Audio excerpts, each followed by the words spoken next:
ఏర్పరచుకొని ఉన్నాడు. ఏమిటండి? ఏం చెప్తున్నాడు దేవుడు? నిన్ను ఏర్పరచుకొని ఉన్నాడు. ఎఫెసీయులకు రాసిన పత్రిక 1వ అధ్యాయము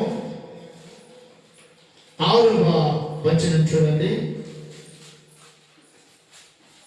ఎఫెసీయులకు రాసిన పత్రిక 1వ అధ్యాయము 6. చదవండి.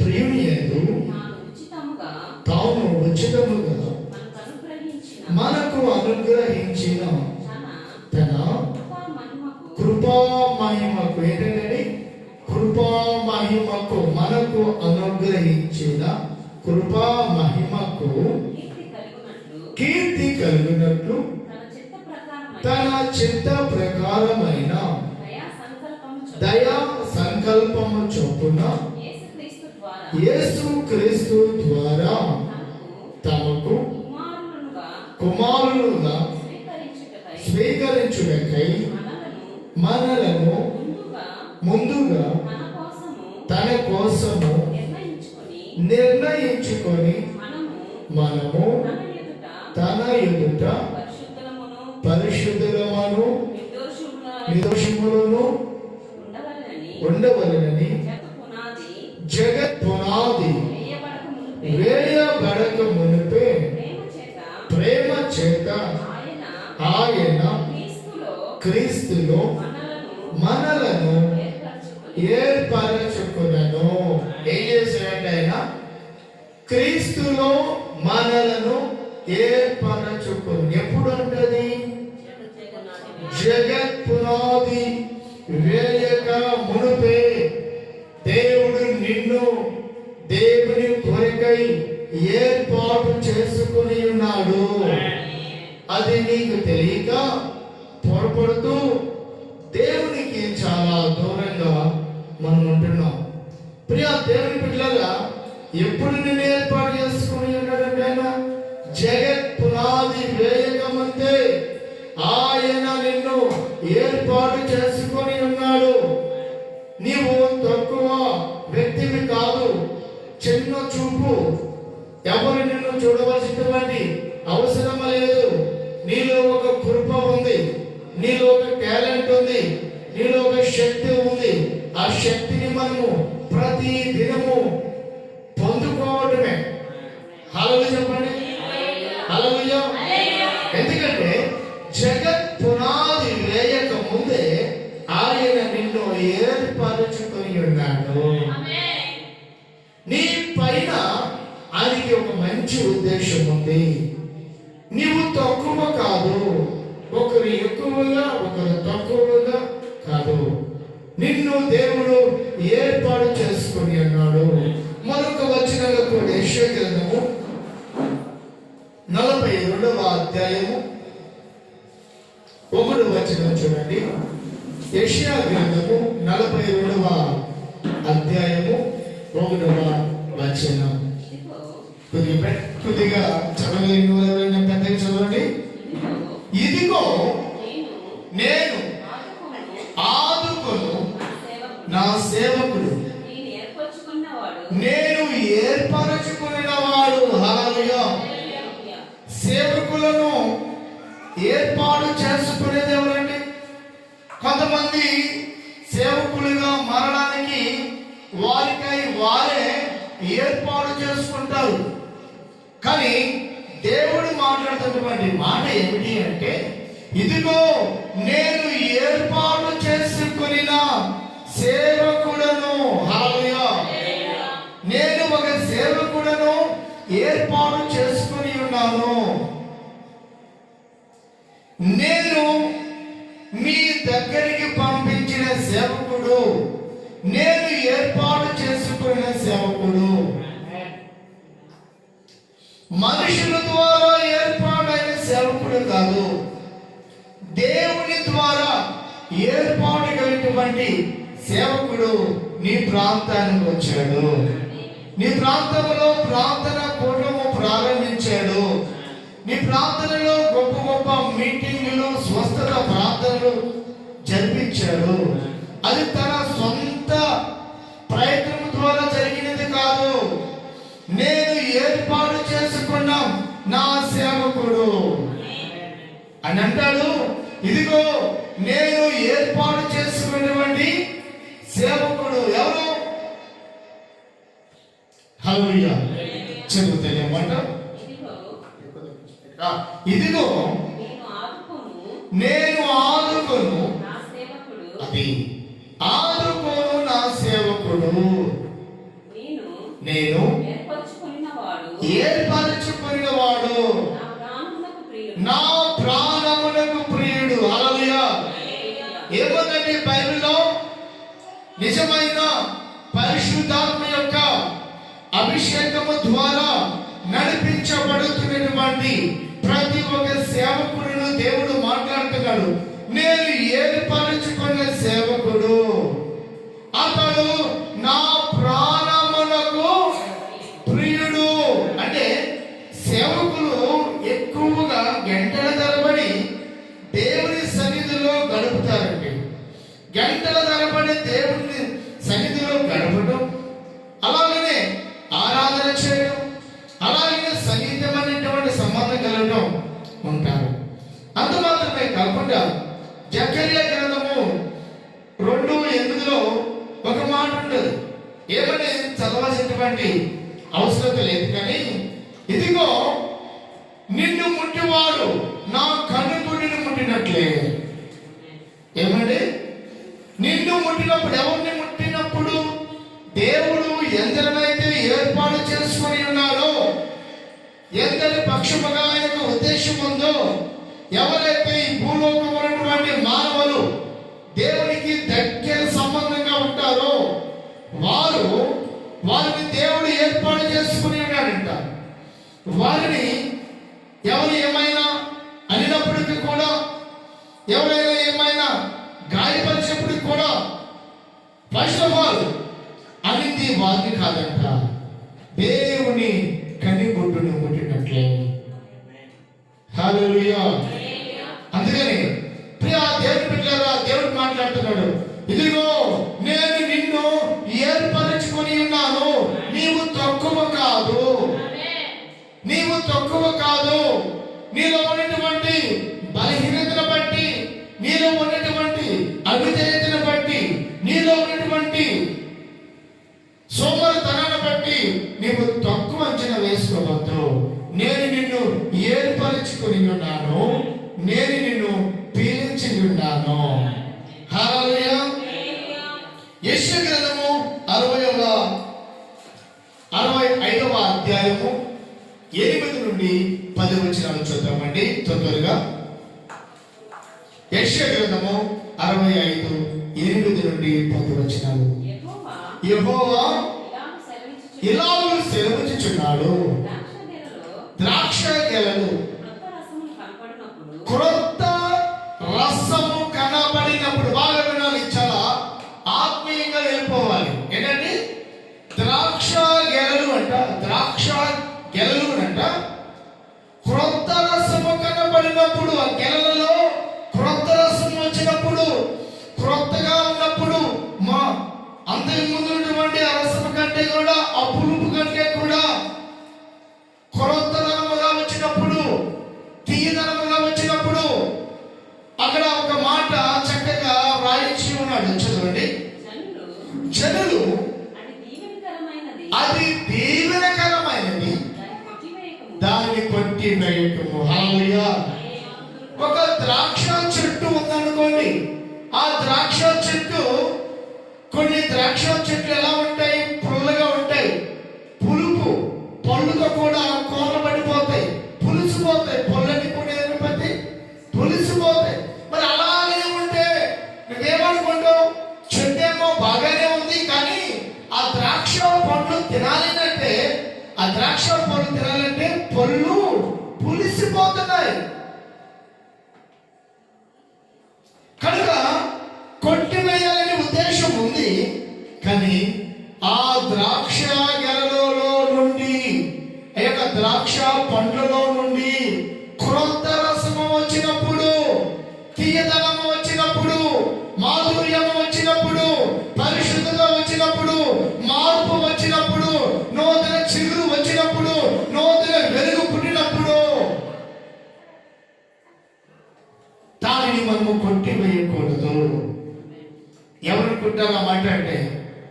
ద్రాక్ష చెట్టు వేసినటువంటి యజమానులు.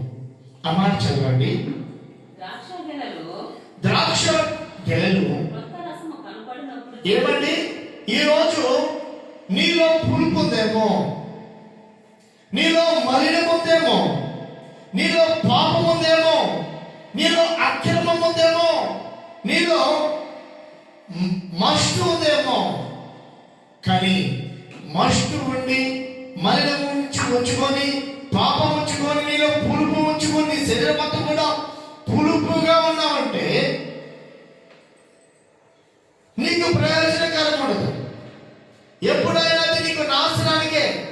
కానీ ఇక మీదటనైనా దేవుడు నిన్ను పిలిచి ఉన్నాడు కనుక, దేవుడు నిన్ను ఏర్పాటు చేసుకుని ఉన్నాడు కనుక, ఇక మీదటి నుండి అయినా నీలో క్రొత్త రసము రావాలి, క్రొత్త రసము రావాలి, క్రొత్త తరము రావాలి. పాతవి గతించును, సమస్తము నూతన పరచబడును.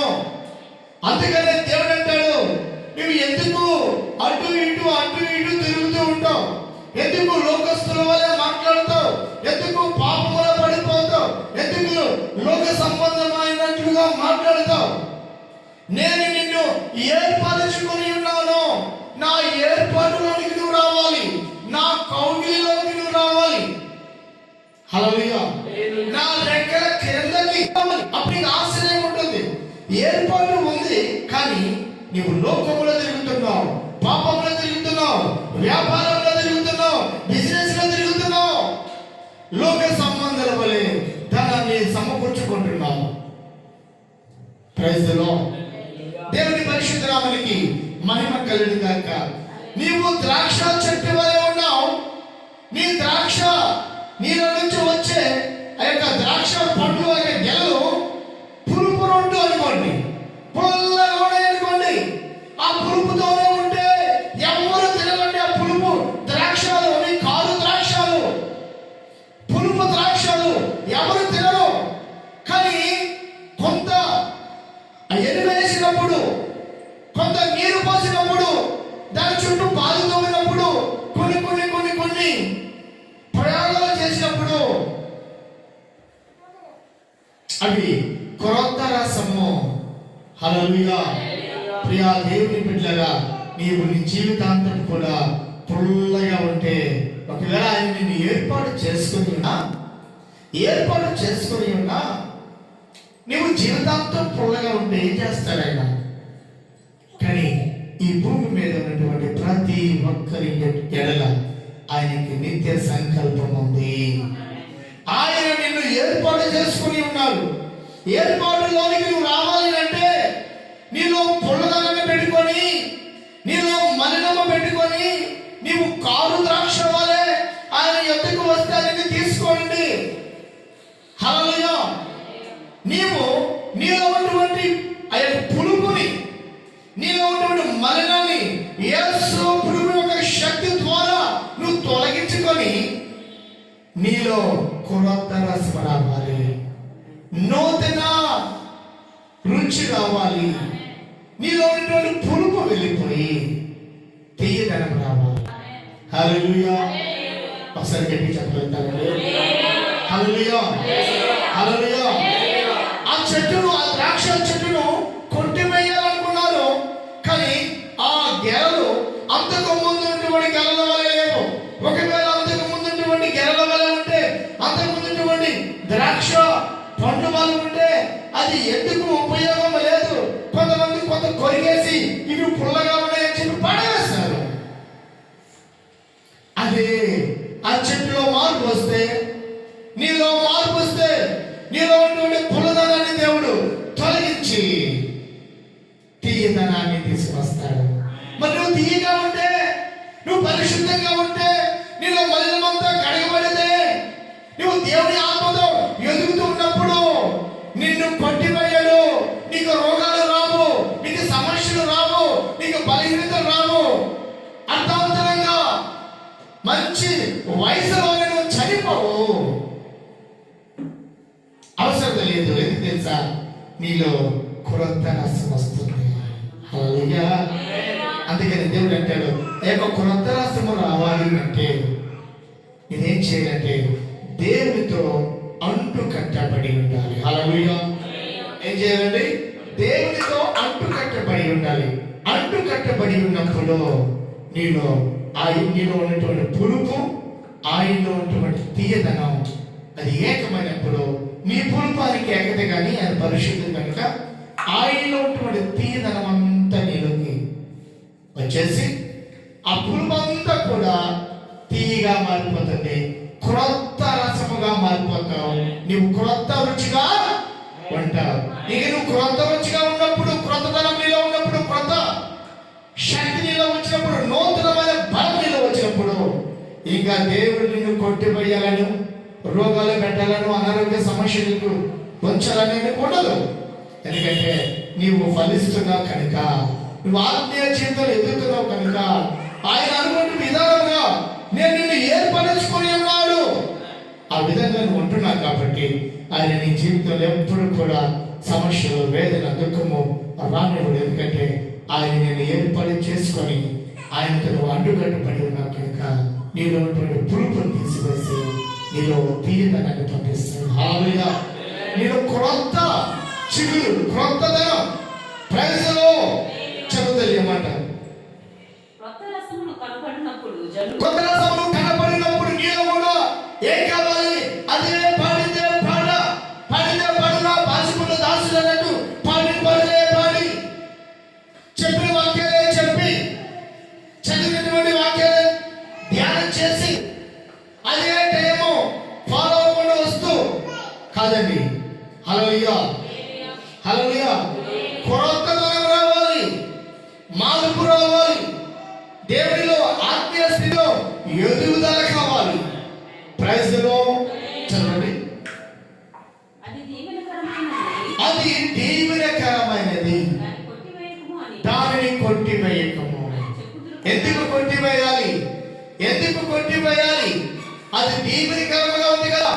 నీవు కూడా దేవుడి చేత ఏర్పాటు చేయబడిన నీవు కూడా దీవెనకరంగా ఉన్నప్పుడు అన్ని కొట్టివేయడు. ఎక్కడ నిన్ను విడిచిపెట్టడు, ఎక్కడ నిన్ను మర్చిపోడు. ఆయన నిన్ను ఏర్పాటు చేసుకొని ఉన్నాడు. హల్లెలూయా. నెక్స్ట్, నా సేవకులందరినీ నేను నశింప చేయకున్నట్లు ఏమండి? వారిని బట్టి నేను అలాగే చేసేదను. హల్లెలూయా. హల్లెలూయా. సేవకులను నేను నశింప చేయను. ఎందుకంటే వారిలో క్రొత్త రసం వస్తుంది, వారిలో మార్పు వస్తుంది, వారు ఫలిస్తున్నారు, వారు ఎదుగుదల అవుతున్నారు. నెక్స్ట్ 10 వరకు, యాకోబు నుండి సంతానమును, యూదా నుండి నా పర్వతములను స్వాధీనపరచుకొను, వారిని ఏమా పుట్టించెదను. హల్లెలూయా. ద్వితీయోపదేశకాండము 7వ అధ్యాయం 6వ వచనం చూద్దాం. ద్వితీయోపదేశకాండం 7:6 మరొకసారి చదవండి. ద్వితీయోపదేశకాండము 7:6 తొందరగా. Praise the Lord. హల్లెలూయా. నీవు నీ దేవుడైన యెహోవాకు ప్రతిష్ఠిత జనము. నువ్వెవరు అంట? ఇది ఎవరు? నువ్వు చెప్పాలి. నీవు ఎవరివి? ఒక మనుషుడికి సంబంధించిన వ్యక్తివి కాదు, ఒక అధికారికి సంబంధించినటువంటి వ్యక్తివి కాదు. నీవు నిన్ను సృష్టించినటువంటి దేవునికి ప్రతిష్ఠితమైనటువంటి జనము. నీవు నీ గురించి నేను తెలియట్లేదు, నీ టాలెంట్ గురించి నేను తెలియట్లేదు, నీలో పరిశుద్ధ గురించి నేను తెలియట్లేదు, ఏదో లోకంలో పాపంలో వెళ్ళాలి ఇదే నా జీవితం అనుకుంటానేమో. లేదు, నీలో ఒక నిన్ను దేవుడు ప్రతిష్ఠించాడు. హల్లెలూయా. నీవు ఎవరు అంట? ప్రతిష్ఠింపబడిన నేను ఎక్కువగా ఎలా ఎత్తుకంటే ఎక్కువగా దేవుని యందు భయభక్తులు కలిగి ఆయన త్రోవలో నడుచువారు అందరినీ ఆయన తల అనేకులను పైకి ఎత్తి ఉంచుతాడే కానీ కిందకి దించుకులకిగా చేయడు. అనేది భూమి మీద ఉన్నటువంటి జనములందరికంటే నీ తల ఉంటుంది కానీ దిగజారినట్లుగా పడిపోయినట్లుగా అందరి కిందను ఉండవండి. హల్లెలూయా. నీవు ఎవరు అంట? ప్రతిష్ఠింపబడినటువంటి వ్యక్తివి. మరి ప్రతిష్ఠింపబడిన వ్యక్తివి, దేవుని కొరకు ప్రతిష్ఠింపబడినటువంటి వ్యక్తివై ఉండి లోకములతో కలుస్తున్నావు, పాపాత్మతో కలుస్తున్నావు, లోకాచారాలు చేస్తున్నావు, లోక సంబంధాల వల్ల మాట్లాడుతున్నావు, లోక సంబంధాల వల్ల నీలో వేషాలు వస్తూ ఉన్నాయి. నీవు ఒక ప్రతిష్ఠింపబడిన వ్యక్తివి. హల్లెలూయా. ఈ మందిరం స్థలం ఉందనుకోండి, ఈ మందిరము దేవుని ఆరాధన చేయడానికి మాత్రమే ఆరాధన మందిరం. ఇది కాపురాలు ఉండడానికి కాదు, ఇది దేవుని కొరకు ప్రతిష్ఠింపబడినటువంటి మందిరం. ఈ మందిరంలో కాపురం ఉంటూ వంటలు వండుకొని తింటూ ఇక్కడ పడుకుంటూ ఇక్కడ పక్కన ఉండకూడదండి. హల్లెలూయా. ఇది ప్రతిష్ఠింపబడింది. ఆమేన్. అలాగే దేవుడిని ప్రతిష్ఠించారు కనుక నీ ప్రతిష్ఠతని కోల్పోకూడదు. పందుల దగ్గరికి వెళ్ళి నీవు ముత్తి లాంటి వ్యక్తిని, పందుల దగ్గరికి వెళ్ళి ఏమైపోతుంది? నీ విలువ వారికి తెలియదు. మరి ఏం చేస్తారు? తొక్కేస్తారు. ఆమేన్. ఎందుకంటే నీవు దేవుని చేత ఏర్పాటు చేయబడిన వ్యక్తివి. ఆమేన్. హల్లెలూయా. హల్లెలూయా. దేవుడు నిన్ను ప్రతిష్ఠించాడు. మరి దేవుడు నిన్ను ప్రతిష్ఠిస్తే ఎందుకు లోక సంబంధాల వల్ల ఉండకూడదండి? ప్రతిష్ఠించాడు. ఎందుకు ప్రతిష్ఠించాడు అంటే అన్ని కార్యక్రమాలకి హాజరవడానికి కాదండి. నీ ప్రత్యేకత వేరు, నీ తలంపులు వేరు, నీ ఆలోచన విధానం వేరు, దేవుడిలో ఎదిగే విధానంలో వేరు. అలా ఉండాలి. నీ ప్రతిష్ఠితిని పాడు చేసుకోకూడదు. హల్లెలూయా. నెక్స్ట్ అదేనమ్మా, నిన్ను తనకు ఏం చేస్తాడంట? దేవుని కొరకు స్వకీయ జనముగా నిన్ను ఏర్పాటు చేసుకొని ఉన్నాడు. హల్లెలూయా. స్వకీయ జనముగా నిన్ను ఏర్పాటు చేసుకుని ఉన్నావు. నీ గురించి నీవు తక్కువగా ఆలోచన చేయవద్దు. ఆయన నిన్ను ఏర్పాటు చేసుకుని ఉన్నాడు. ఎప్పుడు ఏర్పాటు చేసుకుని ఉన్నాడు అంటే జగత్ పునాది వేయక ముందే ఆయన నిన్ను ఏర్పాటు చేసుకుని ఉన్నాడు. కానీ మనం ఆయనకు ఏర్పాటులోనికి రావాలి. హల్లెలూయా. ఎక్కడికి రావాలి? ఏర్పాటులోనికి రావాలి. నెక్స్ట్ అపోస్తలుల కార్యము 18వ అధ్యాయము 10వ వచనం చూద్దాం. అపోస్తలుల కార్యము 18:10. ఏమా? నేను నీకు తోడై ఉన్నాను, నీకు హాని చేయుటకు నీ మీదకి ఎవరును రావడం అంత అసాధ్యము. కొంతమంది అంటుంటారు చాతబడులు చేస్తున్నారు. కొంతమంది సేవకులు కూడా ఏం మాట్లాడుతున్నారు? నాకు చాతబడులు చేస్తున్నారు, ప్రభావాలు పనిచేస్తున్నాయి, వాళ్ళు చేస్తున్నారు, పలాని వీరు చేస్తున్నారు, వీరు చేస్తున్నారు. నీ కానీ ఏముంటే అదొక పనిగా డబ్బులు పిచ్చి చేస్తారని ఎదుటివారు. ఒకవేళ వాళ్ళు చేశారు అని అనుకో, ఒకవేళ వాళ్ళు చేశారని అనుకో, అది నీకు పని చేస్తుందా? నాకు చేయమని చెప్పండి, ఒక 1000 మంది చేయమని చెప్పండి, నాకు పని చేస్తుందా? నా బిడ్డల మీద పని చేస్తుందా? నాకు పని చేస్తా, నా తల్లిదండ్రుల మీద పని చేస్తుందా? నా సంఘం మీద పని చేస్తుందా? ఆలోచించేయండి. హల్లెలూయా. నీలో ఉన్నవాడు లోకములో ఉన్నవాడు కంటే గొప్పవాడు.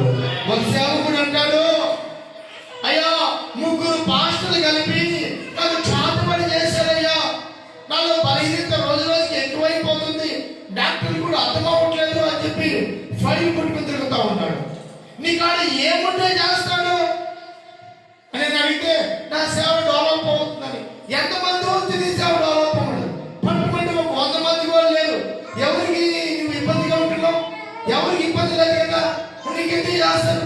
ఒకవేళ చేసింది కూడా సేవకులు అంటున్నారు. మరి సేవకులు పని పట్టుకొని డబ్బు ఖర్చు పెట్టి చేస్తారా? మనం చేస్తారా అనుకోండి, అది నీకు పని చేస్తుందా? నీలో శక్తి ఉంటే, నీలో దమ్ము ఉంటే, నీలో అభిషేకం ఉంటే అది నీకు పని చేస్తుందా? పని చేస్తుందా? మార్కు సువార్త 16:17 చూస్తే, నమ్మి బాప్తిసం పొందిన వాడు రక్షింపబడును, నమ్మని వారికి శిక్ష విధింపబడును, నమ్మిన వారి వలన ఈ సూచక క్రియలు కనబడును. అవేమనగా నా నామములో దయ్యములను వెళ్ళగొట్టే వాళ్ళగా ఉంటాం. అంతే, దయ్యములను వెళ్ళగొట్టు. క్రొత్త భాషలో మాట్లాడతారు. ఏ భాషలు? క్రొత్త భాషలో మాట్లాడతారు. రోగుల మీద చేతులు ఇచ్చినప్పుడు వారు స్వస్థత పొందుతారు. ఇంకా మరణకరమైనది ఏది త్రాగినా అది వారికి హాని చేయదు అని అన్నాడు. మరి మరణకరమైనది ఎవరు ఏది నీకు చేసినా అది నీకు ఎందుకు పనిచేస్తుంది? నీలో ఉన్న ఎవరు? పరిశుద్ధాత్మ దేవుడు. లోకములో ఉన్నవాడి కంటే, అపవాది కాడి కంటే, ఆ సాతాను కాడి కంటే నీలో ఉన్నవాడు గొప్పవాడు, శ్రేష్టమైన వాడు, పరిశుద్ధుడు. ఆయనే నీలో ఉంటే ఎన్ని చాతపడులు చేసుకొని రివర్స్ స్పిరిట్ కొట్టేస్తుంది వాళ్ళకి. ఆమేన్, హల్లెలూయా.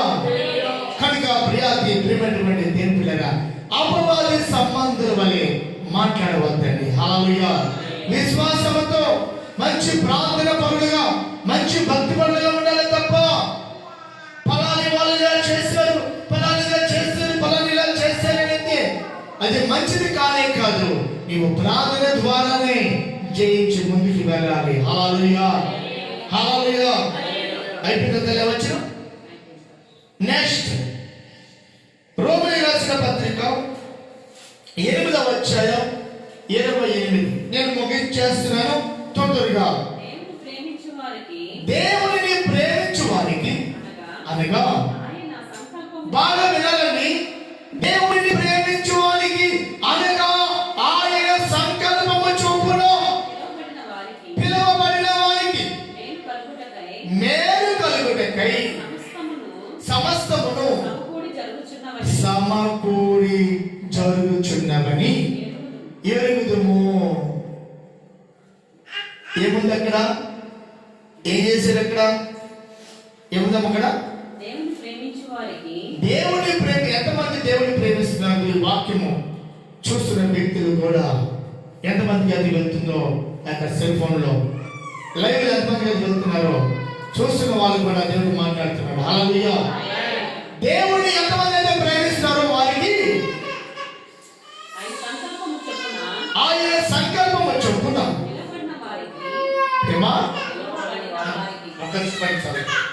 చెప్పండి, పిలువబడిన వారికి మేలు కలుగుటకై. ఎవరికంటే పిలువబడిన వారు మీ ఎవరు? దేవుని చేత పిలువబడిన వారు, ఏర్పాటు చేయబడిన వారు, దేవుని సంకల్పము చొప్పున ఆయన మీరు ప్రేమించే వాళ్ళు. హల్లెలూయా. ప్రియా దేవుని పిల్లలారా, అర్థం చేసుకోవాలి. దేవుడు మనకి మహిమ కలుగును గాక.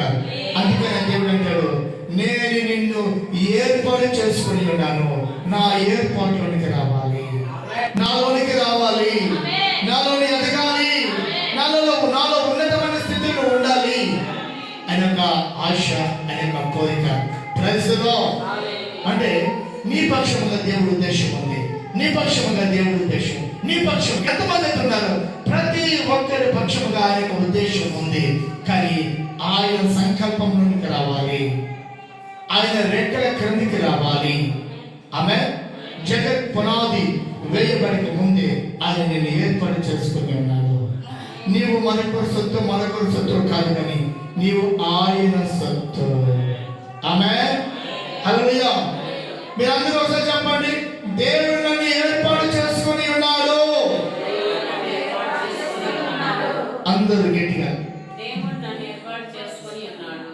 అందరూ దేవుడు నన్ను ఏర్పాటు చేసుకొని ఉన్నాడు.